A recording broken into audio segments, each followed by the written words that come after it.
जिंदगी का सफर है ये कैसा सफर, कोई समझा नहीं, कोई जाना नहीं, है ये कैसी डगर, चलते हैं सब मगर कोई समझा नहीं, कोई जाना नहीं।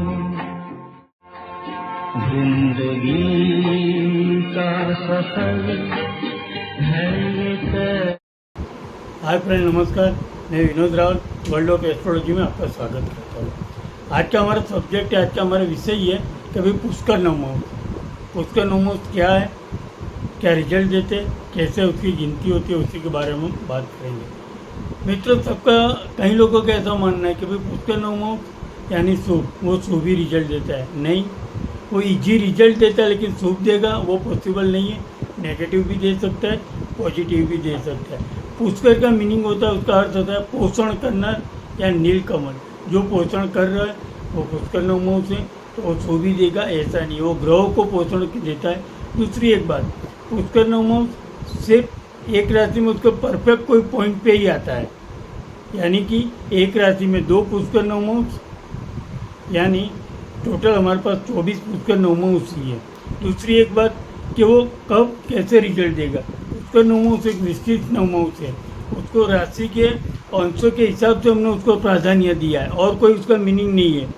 पुष्कर नवमुहूर्त वो इजी रिजल्ट देगा, लेकिन वो नेगेटिव भी दे सकता है, पॉजिटिव भी दे सकता है।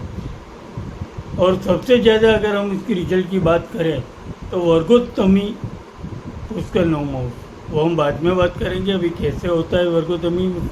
लेकिन पुष्कर नवमुहूर्त वो सिर्फ शुभ ग्रहों की राशि में आता है, गंड राशि में या कुर ग्रह की राशि में पुष्कर नवमुहूर्त का कोई मीनिंग नहीं है, उसका कोई रिजल्ट भी नहीं है।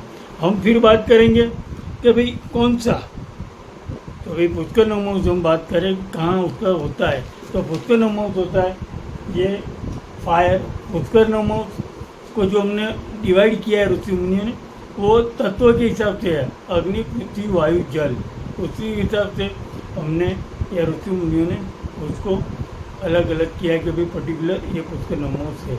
वो हम अभी देखें तो कि भाई फायर अग्नि तत्व में हम देखें तो मेष, सिंह, धनु, ये 3 राशि है। उसकी डिग्री है 20 से 23, 20, 26 से 40, 26, 40 से 30। ये पुष्कर नवमुहूर्त की डिग्री है। और पुष्कर नवमुहूर्त होता है तुला और धन में, वो पुष्कर नवमुहूर्त होता है। फिर हम बात करें अर्थ, पृथ्वी तत्व, तो वृषभ, कन्या, मकर, 6:40 से 10, 13:20 से 16:40, और वो होती है मीन, और वृषभ में पुष्कर नवमुहूर्त आता है। तीसरी बात करें एयर यानी हवा, तो मिथुन, तुला, कुंभ, 16:40 to 20, 23:20 से 26:40, मीन और वृषभ। फिर हम बात करते हैं वाटर, जल तत्व, तो वो कर्क, वृश्चिक या मीन में होता है 00 to 3:20, 6:40 से 10, कर्क और कन्या पुष्कर। ये फिक्स है, यही डिग्री पे अगर कोई आया ग्रह तो ही उसको हम पुष्कर नवमुहूर्त कहेंगे। और दूसरी एक बात, पुष्कर नवमुहूर्त शुभ ग्रह देता है, ग्रह रिजल्ट देता है, वो भी पॉसिबल नहीं है। आया पुष्कर नवमुहूर्त हुआ, लेकिन क्रूर ग्रह की राशि में आके भी उसने जो किया पुष्कर नवमुहूर्त, तो उसका रिजल्ट नहीं है, तो नेगेटिव ही रिजल्ट देगा। और दूसरा, कुंडली के हिसाब से ही वो रिजल्ट देगा। कुंडली में अगर जो भी ग्रह शुभ करता होगा तो शुभ ही रिजल्ट देगा, नुकसान करता होगा तो नुकसान करता ही रिजल्ट देगा।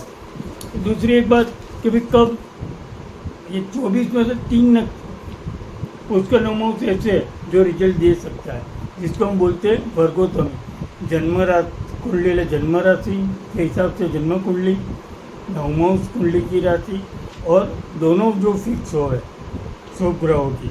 और तीसरा, पुष्कर नवमुहूर्त भी वही राशि में आया तो उसको हम वर्गोत्तमी नवमुहूर्त या वर्गोत्तमी पुष्कर नवमुहूर्त बोलेंगे। वो 3 ही आता है। कौन सा, तो कोई फायर अग्नि तत्व में आएगा, धनु राशि का उत्तराषाढ़ा 1 यानी पहला चरण में आएगा धनु पुष्कर यानी वर्गोत्तमी हुआ वो। दूसरा है अर्थ पृथ्वी तत्व में, तो वृषभ राशि में है, रोहिणी नक्षत्र का दूसरे चरण में ही होगा और कोई चरण में नहीं होगा, और वृषभ का वो वर्गोत्तमी हुआ। तीसरी बात हम करें वाटर यानी पानी में, तो कर्क राशि में पुनः वसु 4 में वो फिर से कर्क में आएगा तो वो वर्गोत्तमी हो। ये वर्गोत्तमी ये सिर्फ 3 वर्गोत्तमी नवमोक्ष है। ये तीनों नवमोक्ष रिजल्ट देता ही है, कुंडली के हिसाब अच्छा या बुरा, लेकिन रिजल्ट फिक्स है उनका। तो इसी के हिसाब से हमें पुष्कर नवमोक्ष में जाना चाहिए कि अभी क्या रिजल्ट मिल सकता है। दूसरी एक बात, कब रिजल्ट मिलेगा, तो ग्रहों की पुष्कर नवमोक्ष में वाले ग्रहों की गोचर की पोजीशन, गोचर में उसका जो भी टाइम से भ्रमण होता है वही वो रिजल्ट देगा। दूसरी और एक बात कि वो अच्छा या बुरा, दशा अंतर दशा जब भी उनकी चलती है तो ही वो रिजल्ट देता है।